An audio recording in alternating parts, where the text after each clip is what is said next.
Estás escuchando Castillón Confidencial. Amigos, gracias por estar ahí y por escuchar a través de plataformas de la radio de Gran Vía Radio Barcelona o el canal de YouTube este programa. Gracias a iVoox, Spotify, Periodista Digital, El Cierre Digital, H50 y El Catalán. Y a todos los que se vayan sumando, que serán bienvenidos. El compromiso de contarles lo que otros consideran secretos, lo vamos a mantener, lo intentamos cada día. No es fácil, No es fácil.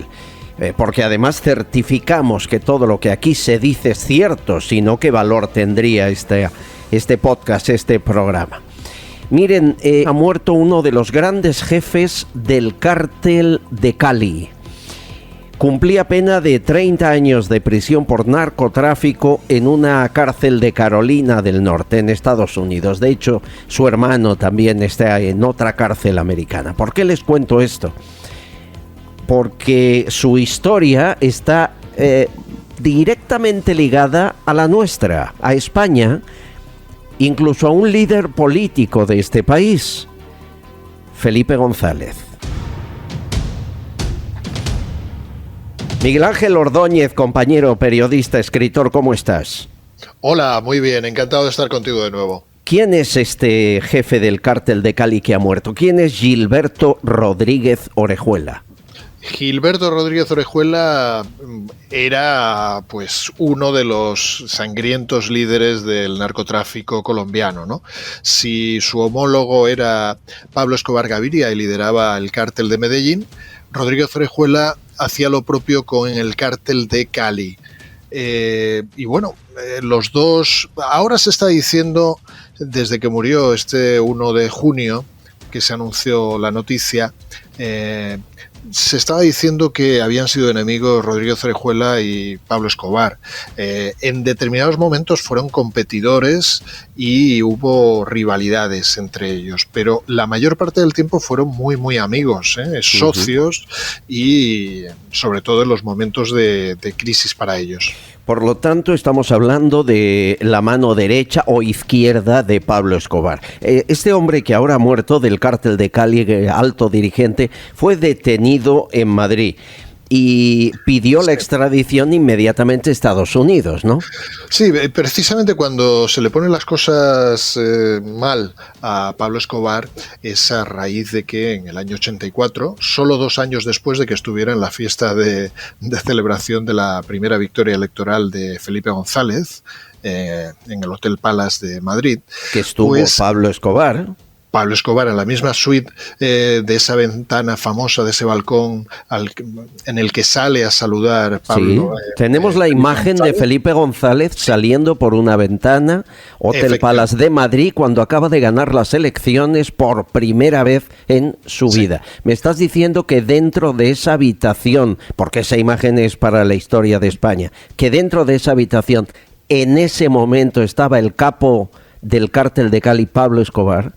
Del cártel de Medellín, Pablo Escobar. Cártel de Medellín, exacto. Sí, y además estaba pues un amigo de él, que era Alberto Santofimio, que también conocía a Felipe González porque unos años antes había servido como cicerone, como guía en Colombia de Felipe González. ¿Qué unía a Pablo Escobar con Felipe González?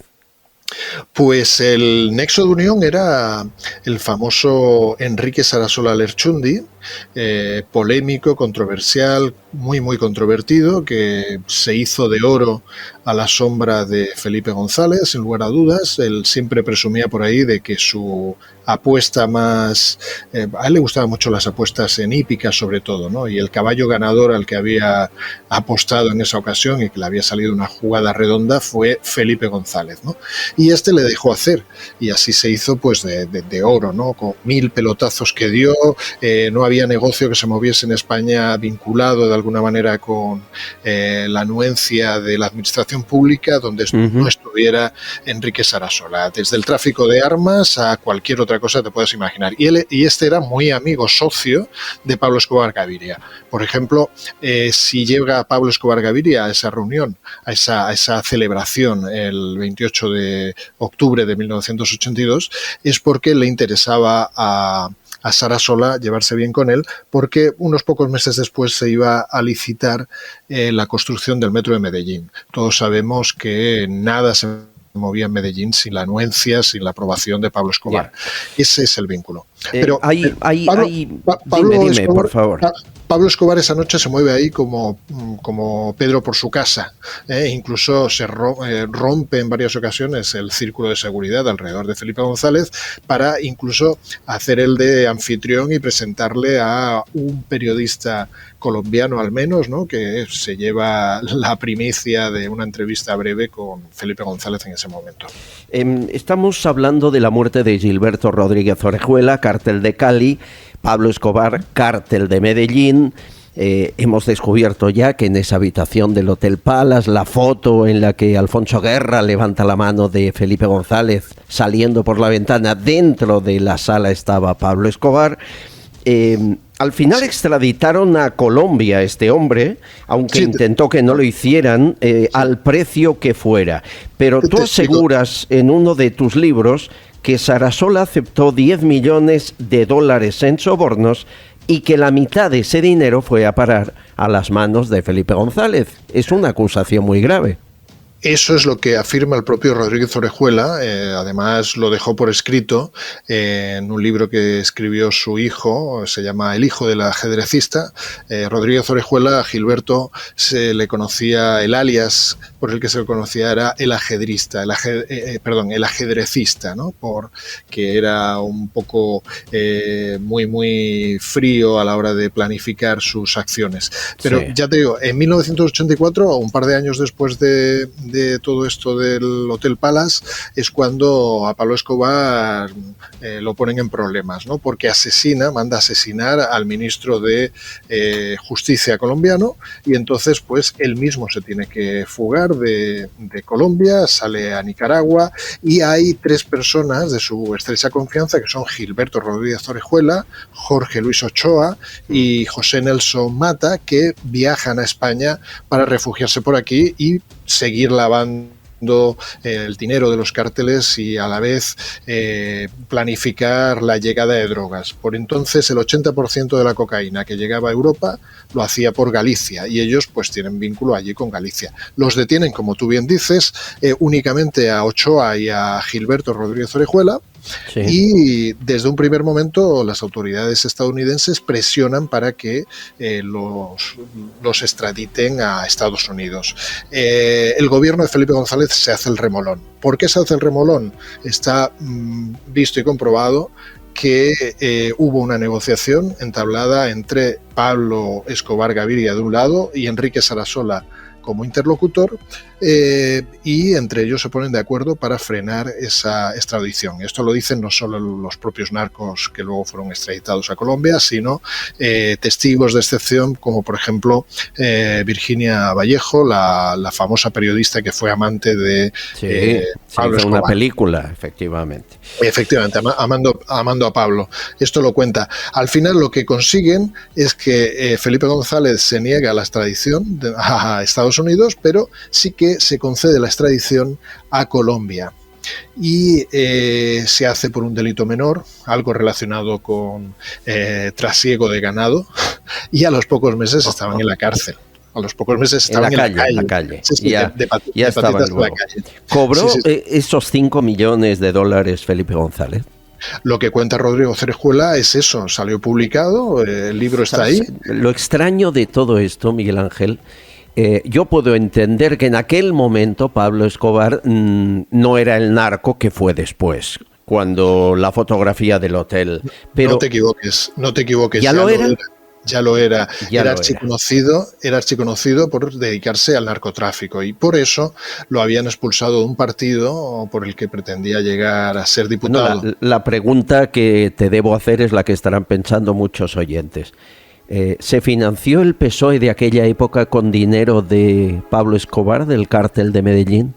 Pues muy buena pregunta. Lo que cuenta Rodrigo Orejuela, y deja por escrito, como te digo, no eran solo $10 millones. Él habla de $20 millones. Dice textualmente: nos costó salir de España $20 millones y Felipe González se quedó con 5.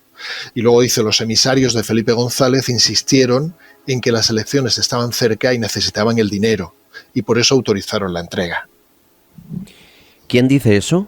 Eso lo dice el propio Gilberto Rodríguez Orejuela, que murió el pasado día 1 de junio. Estamos diciendo que este hombre, que a lo mejor ha dejado más pruebas escritas, estaba convencido que parte del dinero de la droga de los cárteles acabó en la financiación de la primera campaña del Partido Socialista Obrero Español en España. No de la primera, en esta ocasión ya era pues una de las últimas. Eso es lo que él afirmó, o eso es lo que le cuentan a él y a Pablo Escobar Gaviria directamente, Enrique Sarasola Lerchundi, que en lo que iba a emplear el dinero que le estaban entregando. Ahí él incluso cuenta que el dinero llegó a bordo de un jet privado del propio Pablo Escobar y llegó a España a manos de Enrique Sarasola, evidentemente, ¿no? Cada vez que te llamo, nos queda la sensación que solo apuntamos eso, la puntita que se ve del iceberg y que el grueso sigue oculto. Poco a poco vamos a ir sacando ese iceberg, Miguel Ángel, en próximos programas. Ha dado la casualidad de que recientemente, junto a su hermano, que también está preso por narcotráfico en Estados Unidos, como tú bien apuntabas al principio, se habían ofrecido para ofrecer informaciones a una comisión llamada la Comisión de la Verdad que hay en Colombia.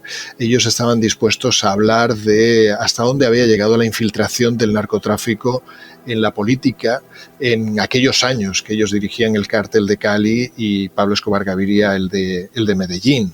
Es una pena que haya fallecido. No se llegue, ¿no? Efectivamente. Un abrazo, Miguel Ángel, muchas gracias. Un abrazo, muchísimas gracias. Estás escuchando Castillón Confidencial. Si necesitas viajar con silla de ruedas en taxi, o con tu mascota, o con un bebé y su sillita de paseo, ningún problema. Lo pides a la flota de Pide Taxi y te mandarán un taxi especial para ti. Pide Taxi trabaja con las principales emisoras de taxi de tu ciudad, que son propiedad de los taxistas locales, no de multinacionales o fondos de inversión. Y todo al mejor precio garantizado. Descárgate la aplicación de Pide Taxi.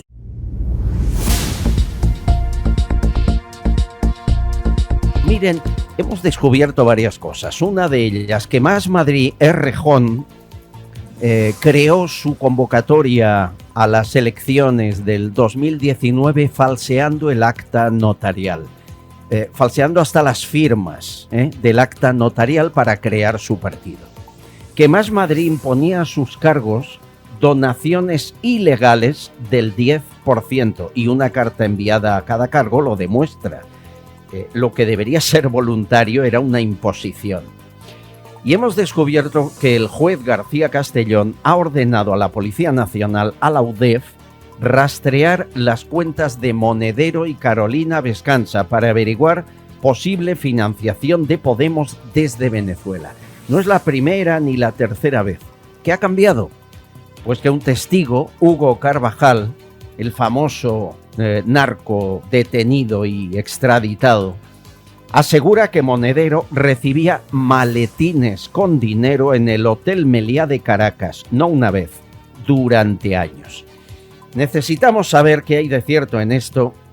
En general, cómo maneja el dinero el partido Podemos, cómo se financia, hasta donde podamos leer. Tengo una buena amiga que es una magnífica abogada experta en temas inmobiliarios, fue senadora de Podemos por Tarragona hasta el día que hizo esa pregunta, ¿dónde va el dinero? En el momento que hizo esa pregunta, le hicieron la vida imposible hasta acabar con ella. Ahora es testigo del caso Neurona. Celia Cánovas, bienvenida, ¿cómo está? Gracias, y nada, estamos aquí luchando, peleando por la vida y trabajando mucho, que eso es importante. Bueno, y olvidándose ya de su etapa como senadora, ¿volvería a la política o no? Jamás de los jamases. ¿Por qué? He quedado muy escarmentada. No, yo tengo una forma de ser que, bueno, la honestidad casa casa muy poco con la política, en general, Y bueno, he aprendido, ha sido una etapa de mi vida que, bueno, me ha enseñado lo que es en realidad y lo que no se debe ser, ¿no? Ujú. Por tanto, como soy y no puedo cambiarme a estas alturas con la edad que tengo, pues no vuelvo y ya está. Celia Cánovas fue senadora de Podemos. En alguna declaración me dijo que todo el mundo sabía en Podemos que había sobresueldos. ¿Es cierto? Sí, hombre, a ver, todo el mundo sabía que había gente que cobraba más dinero que otros, eso estaba clarísimo. Lo que pasa que era un secreto, ¿vale? Porque nadie lo sabía, era todo muy escondido, pero todo el mundo lo daba por hecho. No sobresueldos, o sea, la palabra sobresueldo no te voy a decir que eso sea exacto, sino que, bueno, que fulanito, menganito, pues sí que seguramente cobrarían mucho más o que donaban mucho menos dinero que otros, ¿vale? Que quizá era ya no por lo que cobraban, sino por lo que no donaban al partido, ¿no? A usted no era voluntario, era obligatorio donar, ¿verdad? Estaba dentro del código ético que le llamaban de Podemos, que ahora este código ético ya sabemos que se ha cambiado, porque ahora, claro, como ahora son ministras, ministros y ministres, pues ahora donar dinero al partido pues sería una barbaridad lo que tendrían que dar de su sueldo. Claro. Esto ha cambiado. Sí, eso es muy importante que lo especifique. Cuando usted era senadora, Podemos no estaba en el gobierno y en aquel momento era obligatorio donar una cantidad. Ahora hablaremos de ello. Pero en cuanto llegaron al gobierno y se colocaron de secretarios de Estado y de ministros, cambiaron la norma del partido. ¿Para qué?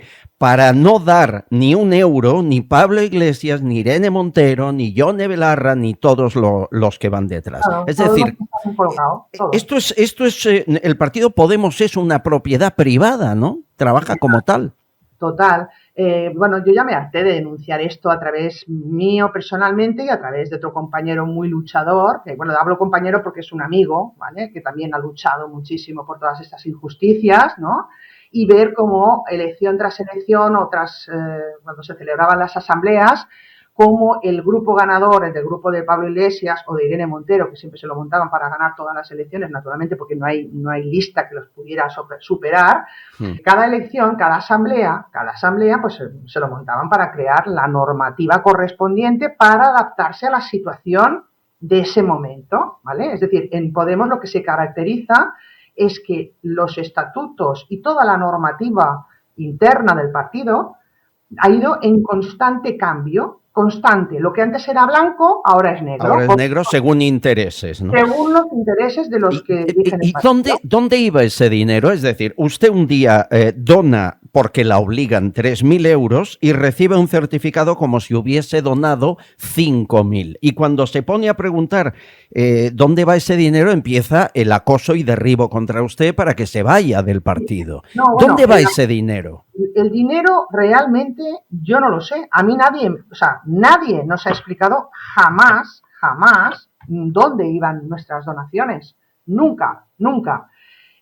Además, en los procedimientos judiciales tampoco se ha querido investigar esto. Eso es lo curioso, ¿eh? O sea, no lo entiendo. En el tema de Neurona es que me estoy encontrando, pues bueno, es una situación un poquito desesperante, ¿no? Y te quita la fe, ¿no? En lo que es la justicia, la averiguación de la verdad, un poco, ¿no? Porque no permiten, sencillamente, pues todo lo que sea investigación del pasado, pues que no procede. No procede. A ver, usted pidió... Sabemos. Estamos con Celia Cánovas, ex senadora de Podemos. Usted pidió al juez que investigara, al juez del caso Neurona como testigo, que investigara por administración ilegal a la ministra actual Yone Belarra, porque ella avalaba los sobresueldos entre algunos dirigentes, pura corrupción. Y lo rechazó el juez. Sí, lo rechazó totalmente. ¿Qué es lo que usted cree que hacía Yone Belarra, lo que usted vio? Hombre, Yone Belarra lo que presentó es un certificado, pues hablando del importe de que ascendían las donaciones, es decir, hacía como de autoridad certificante, ¿no?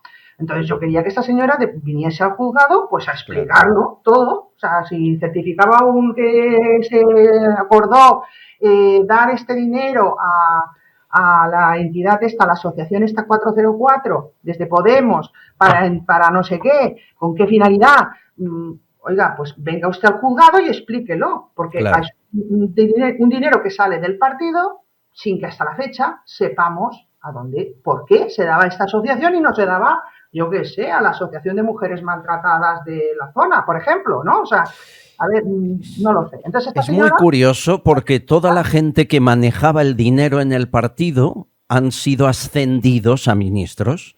Es como pagar favores, ¿no? sí, hombre, aquí todo, a ver, me imagino que sí, a ver, en este caso está claro, es decir, todos, sobre todo los que forman parte desde el inicio, ¿no? Los que han quedado, mejor dicho, los que han quedado, ¿no? Del inicio. Pues estos entre ellos, pues no sé qué favores se deberán, pero estoy segura que se deberán más de uno. Y por eso están ahora, pues, donde está cada uno y ahí están, ¿no? O sea, porque no te explicas por qué esa persona con esa capacidad está donde está, ¿no? ¿Usted vio o escuchó algo de maletines Venezuela, Irán, Cuba, lo que ha dicho Hugo Carvajal de Monedero, Vescanza? ¿Le llegó algo de eso? A ver, a nivel de partido, no. Estando yo dentro de Podemos, no. Me he enterado, que no puedo decirlo, pero me ha llegado de esas formas casuales a nivel de profesional, trabajando, o sea, con motivo de mi trabajo, me ha llegado cierta información que de alguna manera coincide con lo que dice el señor Hugo Carvajal. Entonces, bueno, ya vamos. ¿Hasta dónde qué tipo de información le ha llegado hasta donde pueda contarnos? Es que me cuesta mucho porque no quiero que luego me acusen de calumnias ni cosas de ese tipo, pero bueno. Bueno, diga, en todo caso es una presunción porque Hugo Carvajal ha podido mentir. Es decir, aquí hay que demostrar lo que dice cada uno, ¿no? Bueno, claro. La acusación en este caso tiene que demostrar que eso es cierto.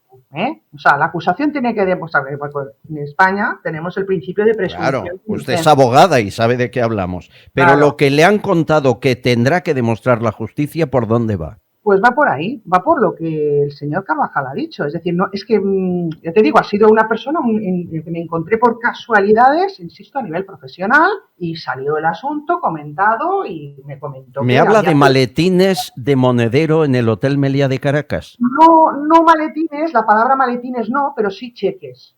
Cheques. Cobrados por Monedero y Vescanza. No, Vescanza no. Monedero Vescanza sí. No es la primera vez que me sale a mí el nombre, ¿eh? No, a mí no me consta, ¿eh? O sea, tampoco me consta lo otro, cuidado, ¿eh? No me consta nada, pero sí que hay un comentario que me sorprendió en aquel momento. Dije, y ahora veo esto, pues dices, uy, pues a lo mejor es verdad, no lo sé. A lo mejor Hugo Carvajal no ha mentido, ¿no? A lo mejor no ha mentido, a lo mejor. Es Celia Cánovas, señores, ex senadora de Podemos, una mujer honrada que cuando vio lo que ocurría le hicieron la vida imposible hasta dejar la política y ahora sigue como una magnífica abogada que es.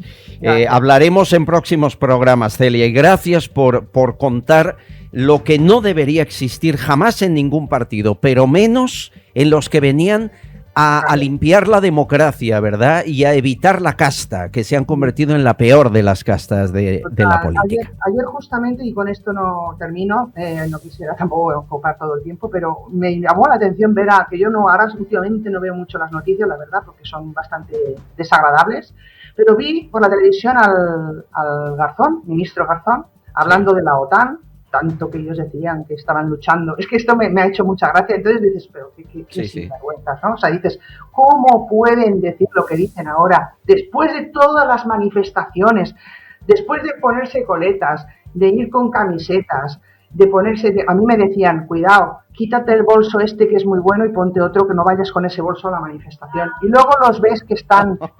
No, en serio, ¿eh?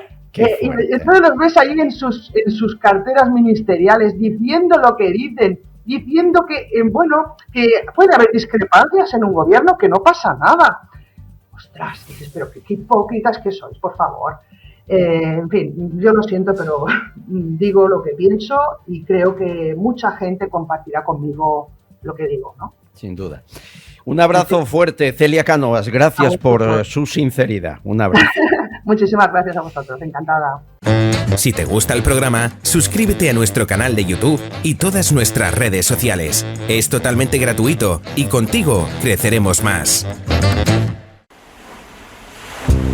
Hemos creado el Jardín del Mar, lugar perfecto para escaparte de la rutina. Experiencia con aroma a mar. Cocina vanguardista, innovamos plato a plato. Obligatorio probar las hamburiñas con mayonesa de pimentón o los chipirones encebollados y el espectacular cachopo de atún, único. Y para los más clásicos, un bocata de calamares con pan negro y mayonesa cítrica. Estamos en la Avenida de los Andes 48 de Madrid. Reserva en el 91 81 45 772 91 81 45 772. El Jardín del Mar, un oasis en pleno Madrid, los 365 días del año.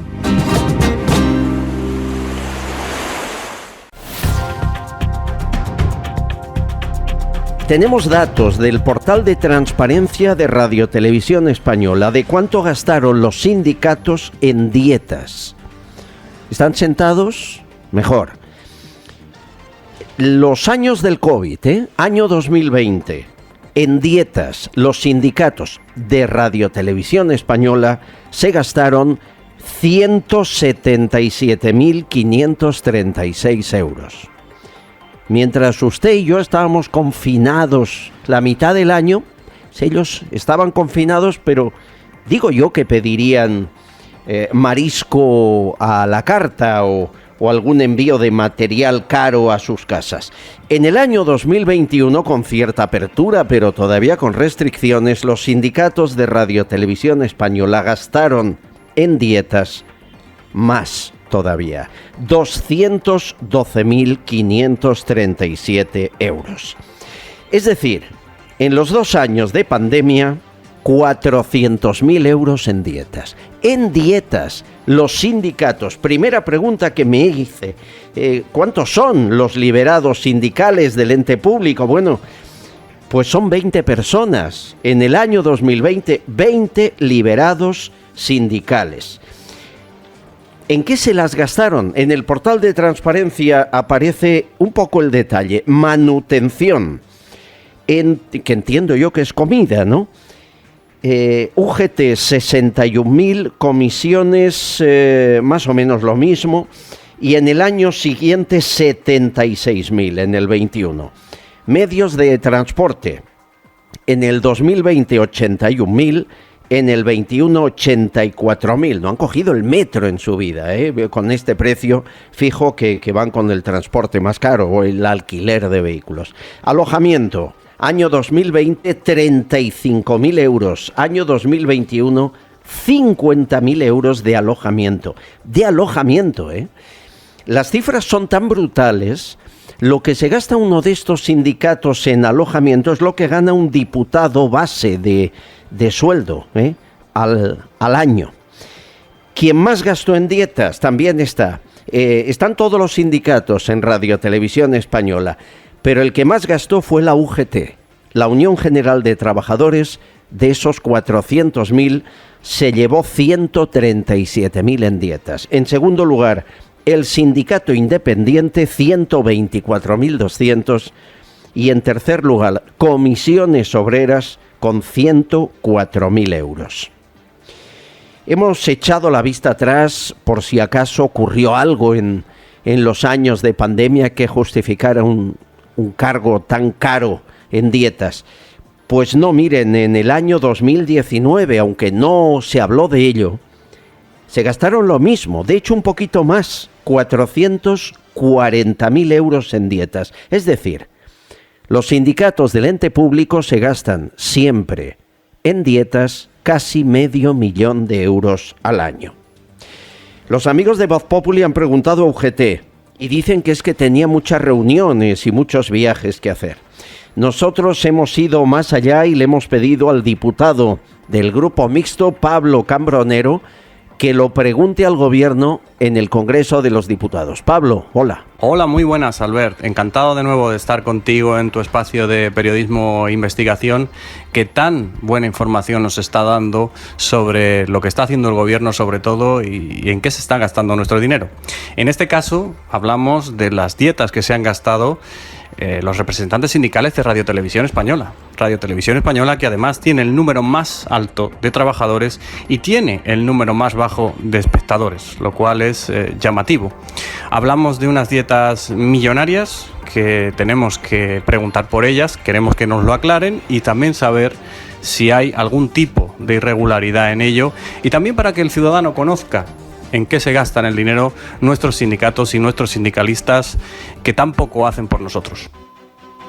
Esa es la pregunta. ¿Qué se va a hacer a partir de ahora? Bueno, la pregunta está hecha en el Congreso de los Diputados. Esperamos respuesta, a no ser que digan como con el Falcon, ¿no? Que la ley de secretos oficiales evita dar información. Espero que no. Nada puede justificar que sindicatos que están para ayudar a los trabajadores en el ente público se gasten del dinero de todos esas cantidades. Miren, Radio Televisión Española nos cuesta 443 millones al año. 443. Mucho más que el resto de cadenas, que además son privadas y tienen accionistas. No puede ser que los sindicatos aumenten esa cifra en 400.000 euros para sus gastitos, sus viajes, sus hoteles, sus taxis y sus comidas. Es un escándalo en toda regla que ha de terminar ya a partir de hoy. Estás escuchando Castillón Confidencial. Sucesos, entrevista, debate. Radioteléfono Taxi, ahora con precio máximo garantizado. Llámanos al 91-547-8200 o descarga Pide Taxi. Más información en rttm.es. ¿Recuerdan a la ministra de Sanidad, líder del PSOE, Leire Pagín? Qué mal recuerdo les he traído ahora, ¿verdad? Ustedes que pasaban un buen día. Bueno, pues Leire Pagín, que sigue enchufada, lógicamente, después de hacer la pelota como la hizo a Zapatero, hizo famosa una frase, esta. Les sugiero que estén atentos al próximo acontecimiento histórico que se producirá en nuestro planeta. La coincidencia en breve de dos liderazgos progresistas a ambos lados del Atlántico. La presidencia de Obama en Estados Unidos y la presidencia de Zapatero en la Unión Europea. Es maravilloso, no pararía de escucharlo. Bueno, gracias a hacerle tan bien la pelota a su jefe, ahora está colocada en el Instituto Salud Global, que está en Barcelona y paga la Generalitat y la Caixa. Y cójanse fuerte, es presidenta de la Red Española de Soluciones del Desarrollo Sostenible de la ONU.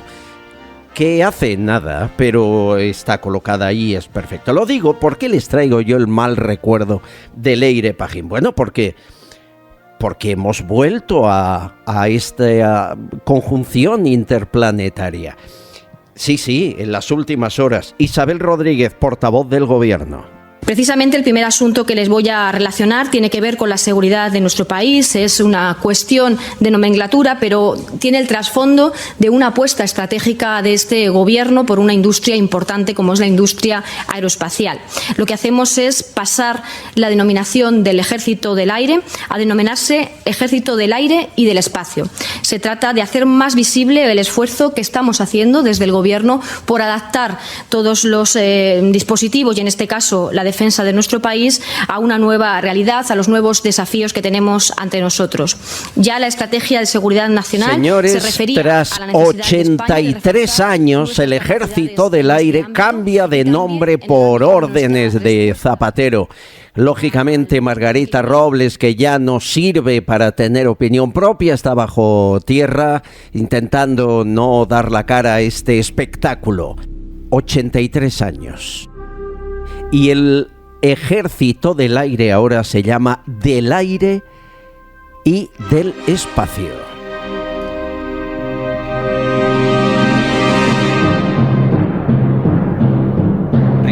Rodríguez, conexión interplanetaria, ¿dónde estás ahora mismo? ¿En qué planeta del sistema solar? Pues estoy en estos momentos intentando contactar ya no con Pedro Sánchez, sino con el capitán Kirk. Qué bonito. Y abriendo los dedos, para los que tienen una edad como yo, abriendo los dedos como Spock, que el los comandante Spock. Comandante Spock, que tenía aquella cosa en la oreja. Sí. Eso mismo. Y me estoy sintiendo pues más friki que nunca. De verdad que somos el primer país que tenemos ejército del aire y del espacio. Eso es maravilloso. Le faltaría, yo creo, de verdad, Sánchez, ejército del aire, del espacio y del más allá, como Buzz Lightyear. ¿Por qué no? Es precioso eso. Patricia Suárez, que quería ser miembro del ejército, estudió. Astronauta, quería ser de joven. También. ¿Cómo estás, Patricia? Bueno, yo estoy en otro planeta. ¡Qué suerte tienes! Por eso mi voz es diferente. ¿Ves el sonido, sonido interplanetario que estoy mandando? Se nota que no has pagado el teléfono este mes también. Pero, ¿qué te parece que ahora se llame Ejército del Aire y del Espacio? ¿Es una buena idea? Bueno, la verdad es que se van cambiando los nombres de los ministerios, los nombres de los ejércitos. Desconozco, porque el tema de ejército no es uno de mis preferidos, desconozco cómo se llaman otros países. Yo no sé cómo se llamará en Estados Unidos o en Rusia. Del espacio en ninguno. Lo que tienen es la NASA o... Claro, tienen la Agencia Espacial, efectivamente. Pero a lo mejor en España son los militares los que se encargan de estas cosas, ¿o no? No lo sé. Pero, a ver, Patricia, por definición, el espacio exterior empieza a partir de los 100 kilómetros de altitud. Es así, es una convención internacional. ¿Quiere decir que nosotros tenemos militares que vuelan por encima de los 100 kilómetros de altitud? No, y por eso pero los quiere tener. Espacio? Pero los quiere tener. ¿Pero cuándo? ¿Pero cuándo? ¿Pone el nombre cuando los tengamos? ¿Pone el nombre cuando los tengamos? Es que me parece absurdo. Es que la verdad no tengo ni idea. España no está en ninguna misión espacial, no forma parte de ningún equipo. Me refiero a nivel ejército, claro, porque a lo mejor a nivel académico... Ya sabes que presentó esta agencia interespacial española y a partir de ahí lo quiere cambiar todo. Esto es ruido de cara a las elecciones y oye, si de Leire Pagina aquí no hemos aprendido nada, seguimos siendo el ombligo del mundo. Pero yo creo que es divertido que estas ruedas de prensa sean así. Las ruedas de prensa de la portavoz del gobierno se han convertido en un fenómeno muy curioso. Miren, la última estaba Irene Montero sentada a su izquierda. Y Irene Montero y el gobierno Sánchez están en plena guerra en estos días, además, porque la mitad del gobierno está en las manifestaciones contra la cumbre de la OTAN y la otra mitad organizando la cumbre. Bien, preguntas a Irene Montero, ¿qué hace Isabel, la portavoz? Responder ella por Irene y callarle la boquita a la Montero. Escuchen. Le contestaré yo a todas las preguntas. Las deliberaciones del Consejo de Ministros, les recuerdo que son secretas y no nos pronunciamos sobre ellas. Y no ha respondido, entiendo que da por válida y que comparte la opinión de la ministra portavoz. Y si es así, bueno, pues simplemente por conocer. No tenemos nada que añadir. ¡Qué mal rollito! Mal rollo. Pero hoy al acabar esta rueda de prensa aquí cruzaron cuchillos, no te quepa duda. Lo que pasa al ver, y retomando un poco lo que tú comentabas antes, y que tú decías, a mí me parece gracioso, simpático. Hombre, pues sí, pues mira, ¿qué quieres que te diga? Si esto estuviéramos hablando en el 2014 o en el 2017, cuando la economía iba bien, yo te diría, bueno, pues vale, pero con la que está cayendo ahora se tiene que decir semejante tontería, semejante gilipollez. Si quieres distraer al público, dedícate a otra cosa, los payasos de la tele, o vete a Got Talent, o haz lo que sea, pero deja de ser presidente de este gobierno. Josefina tiene una pregunta para ti, Patricia Suárez. Ya saben que es presidenta de Asufin, la Asociación de Usuarios Financieros y además del consumidor en todos sus aspectos. Dice que con la subida del precio de la luz hay bares que te están cobrando el hielo. Y que cuando hasta ahora no lo hacían, ahora lo justifican porque a ellos se le ha multiplicado el gasto por tener congeladores y neveras. La pregunta es, ¿te pueden cobrar el hielo? Ella pidió un vaso de agua con hielo y le cobraron 1 euro por el hielo. Entonces dijo, pues démelo sin hielo, ¿no? Y no le cobraron nada, era agua del grifo, ocurría creo en Pamplona. ¿Se puede cobrar el hielo de cualquier refresco o no? Bueno, esto es una treta, realmente no te pueden cobrar. Una vez que tú te sientas en una mesa, sea interior o exterior, tú no estás pagando el precio ni del agua, ni de la Coca-Cola, ni del café que te pongan. Lo que estás pagando es en buena parte el servicio, y el servicio incluye unos hielos. ¿Qué ha pasado? Que en España los bares no estaban obligados a ofrecer agua del grifo de manera gratuita. Esto es algo que en otros países se hacía muchísimo. Nos sorprendíamos mucho cuando viajábamos a Europa, a Francia y tal, que lo primero que te hacían era ponerte una botella de agua de grifo. Ahora se les ha obligado. Pero es que esto depende del lugar de España. Si te lo pones exacto, te iba a decir. En Valencia, en Murcia o en Cataluña, te mueres. Eso es verdad, eso es totalmente cierto. No todos los lugares de España se pueden permitir beber agua del grifo. Déjame que te lleve la contraria primero. Qué raro.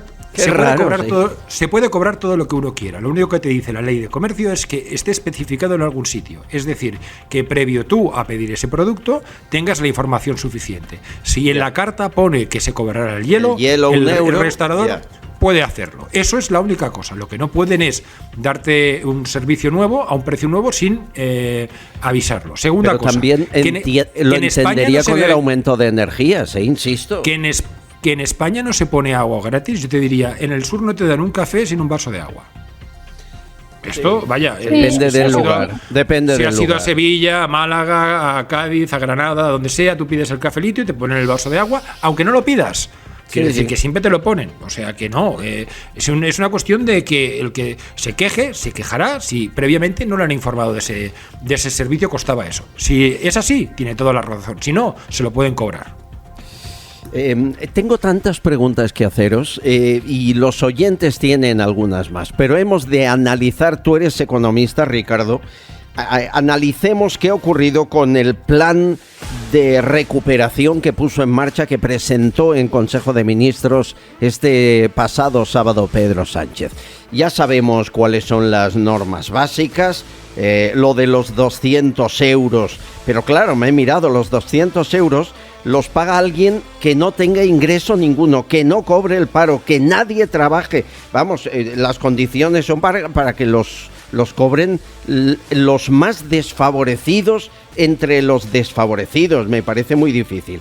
Rebaja del IVA de la luz, 5%, rebaja del precio de abonos de transporte, subida de las no contributivas unos 60 euros de media al mes, límite de precio máximo de la bombona de butano y el impuesto a las eléctricas el año que viene. En general, ¿qué te parece?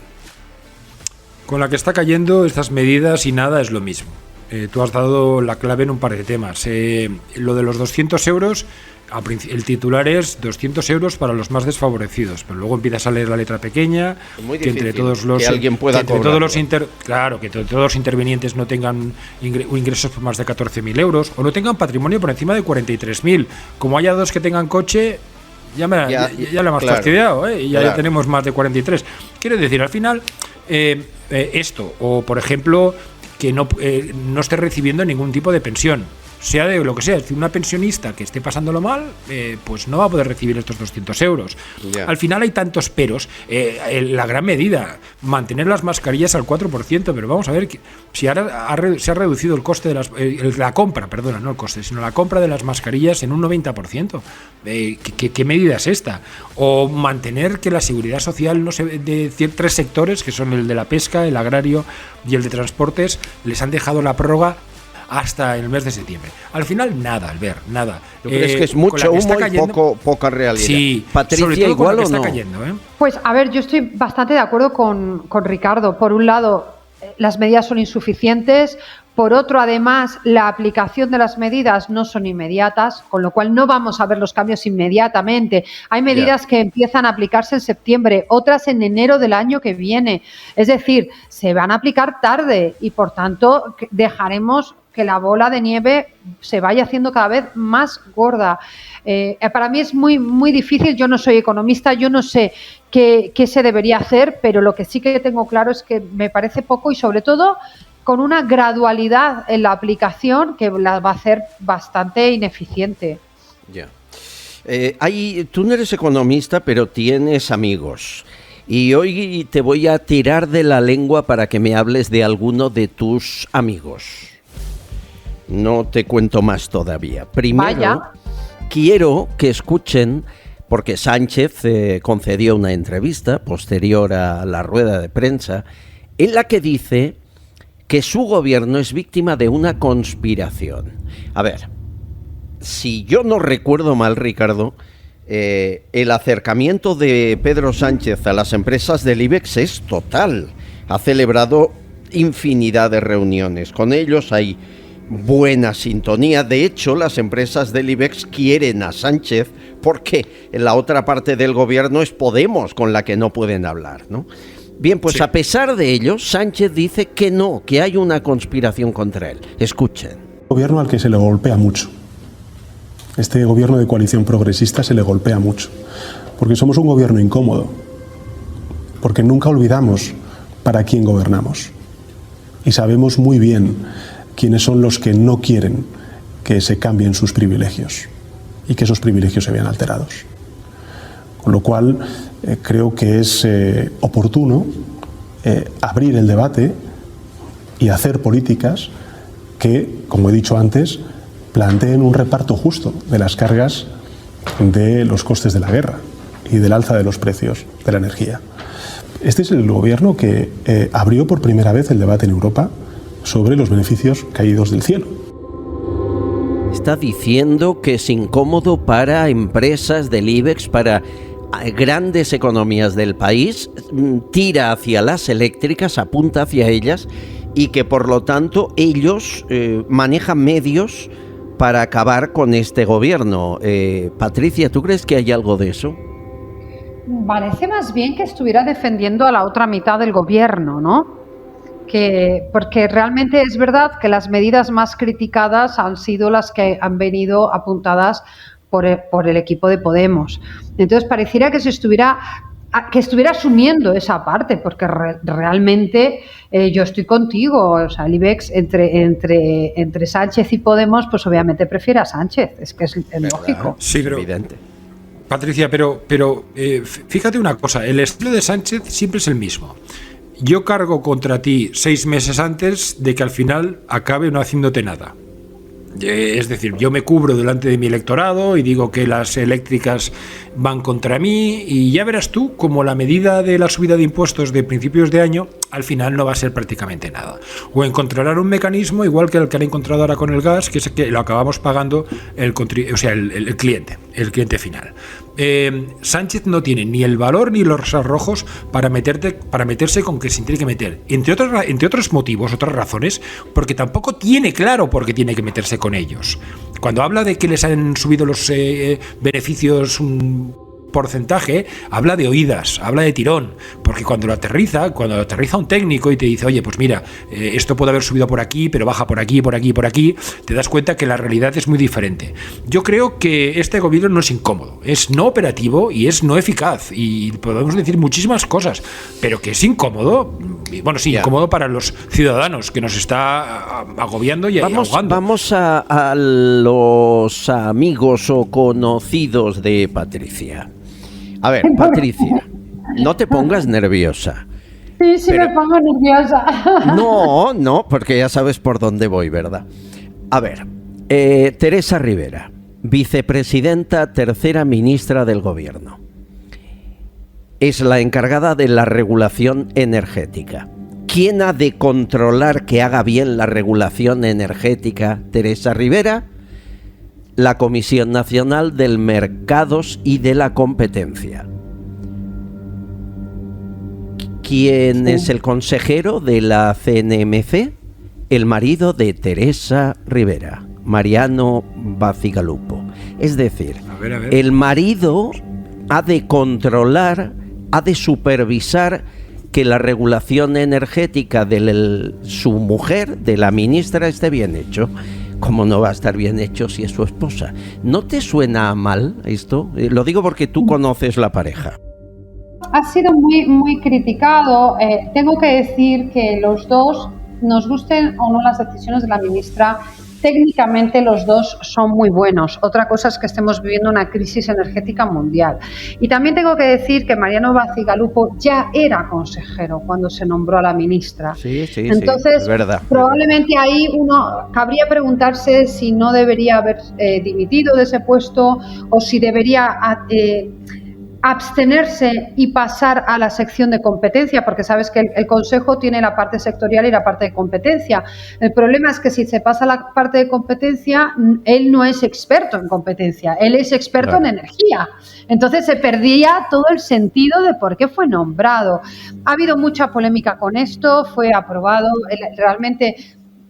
Tampoco desde la oposición se ha criticado mucho, tengo que decirlo, solamente lo critican algunos medios de comunicación, pero sí que es verdad que yo me quiero imaginar que sí que hay conflictos, porque claro, la autoridad, la CNMC debe ser independiente y tiene que tener capacidad para poder criticar o poder corregir al gobierno, al ministerio que toque, porque también llevan telecomunicaciones y también llevan otras cosas, y que parece que es extraño, difícil que en estos casos no se lo piensen dos veces. ¿Lo has hablado con la pareja esto? No, yo estas cosas no las hablo con la pareja, no, ni muchísimo menos. Además que yo tampoco tengo una relación tan estrecha con la pareja, ¿eh? O sea, yo estas cosas no.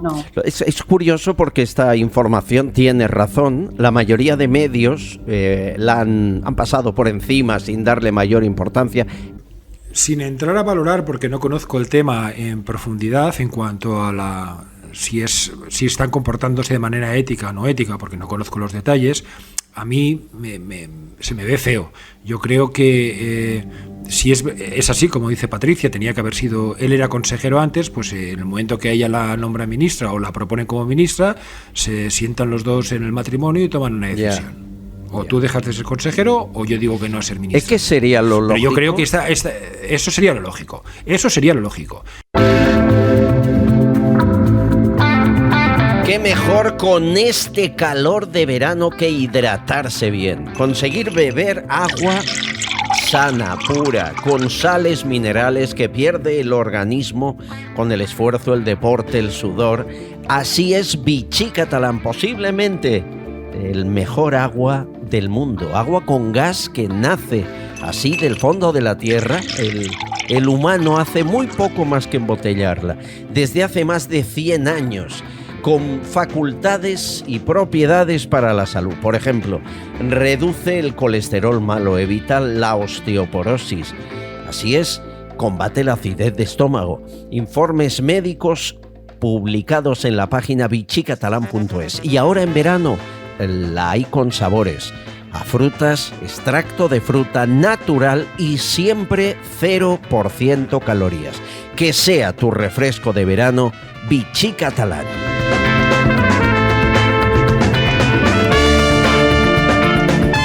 Les doy un dato, un titular. El gobierno español ha dejado de repartir 18.000 millones de euros en subvenciones a empresas.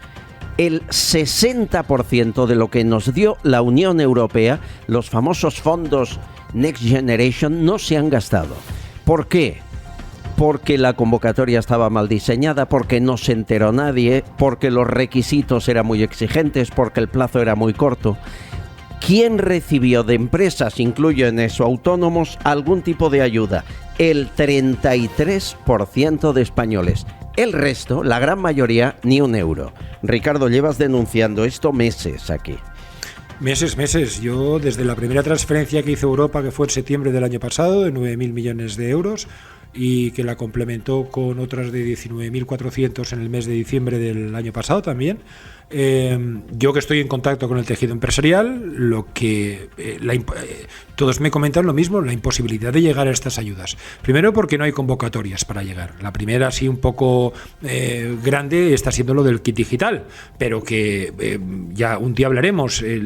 Se tenía que haber abierto ya, se tenía que haber publicado ya a día de hoy en el BOE el segundo tramo para empresas entre 2 y 9 trabajadores, y aún no está publicado. Quiere decir que esto nos vamos a ir a finales de julio o principios de septiembre. Quiero decir, al final se están quedando con el dinero. Ellos han recibido el dinero, lo tienen en cuenta corriente y no lo están repartiendo, que era su obligación. Las causas, yo tengo mis razones. Y ya te las he dado más de una vez. Este Estado, igual que el Estado ruso, está quebrado. Y están pagando con este dinero el diario. Y si no lo hicieran de esta manera, no podrían pagar muchas de las cosas que están pagando. En un minuto, ¿por qué el gobierno quiere quedarse con el poder en Indra, en la empresa Indra? Bueno, para que nuestros oyentes lo entiendan, ¿qué es Indra? Indra es una de las 100 mayores compañías mundiales en el sector de la defensa y la seguridad, y es una compañía española. Desde que el gobierno de Sánchez entró, tuvo una fijación por esta compañía. Lo primero que hizo fue cargarse al que era en ese momento presidente, que era Fernando Abril Martorell, y puso a un hombre de paja que se llama Mark Mutra, que es íntimo amigo de Illa, del PSC. ¿Cómo consiguió meter a un tipo que no tenía ninguna experiencia en gestionar empresas de estas? Llegó a un acuerdo con 5 consejeros independientes y les dijo: oye, mira, vamos a poner a un presidente que no sea ejecutivo. Porque queremos darle otro cariz y que sea el consejero delegado el que lleve la compañía, y 5 consejeros, que fueron Alberto Terol, Carmen Raqueta, Ana de Pro y Enrique Levalla, entraron y dijeron: oye, de acuerdo, te lo compramos. Y curiosamente, el jueves pasado hubo una jugada muy rara. Uno de los socios, que es Amber Capital, que curiosamente es el principal accionista del grupo Prisa, ya te va atando todo, hizo una nueva propuesta en el orden del día, que era la destitución de estos consejeros que habían apoyado al PSOE a poner a este hombre de paja, a Mark Mutra, en Indra. Y se los cargaron, se los cepillaron, pero sin razón alguna, ni porque lo hubieran hecho mal, ni porque se hubieran equivocado, simplemente se lo han cargado.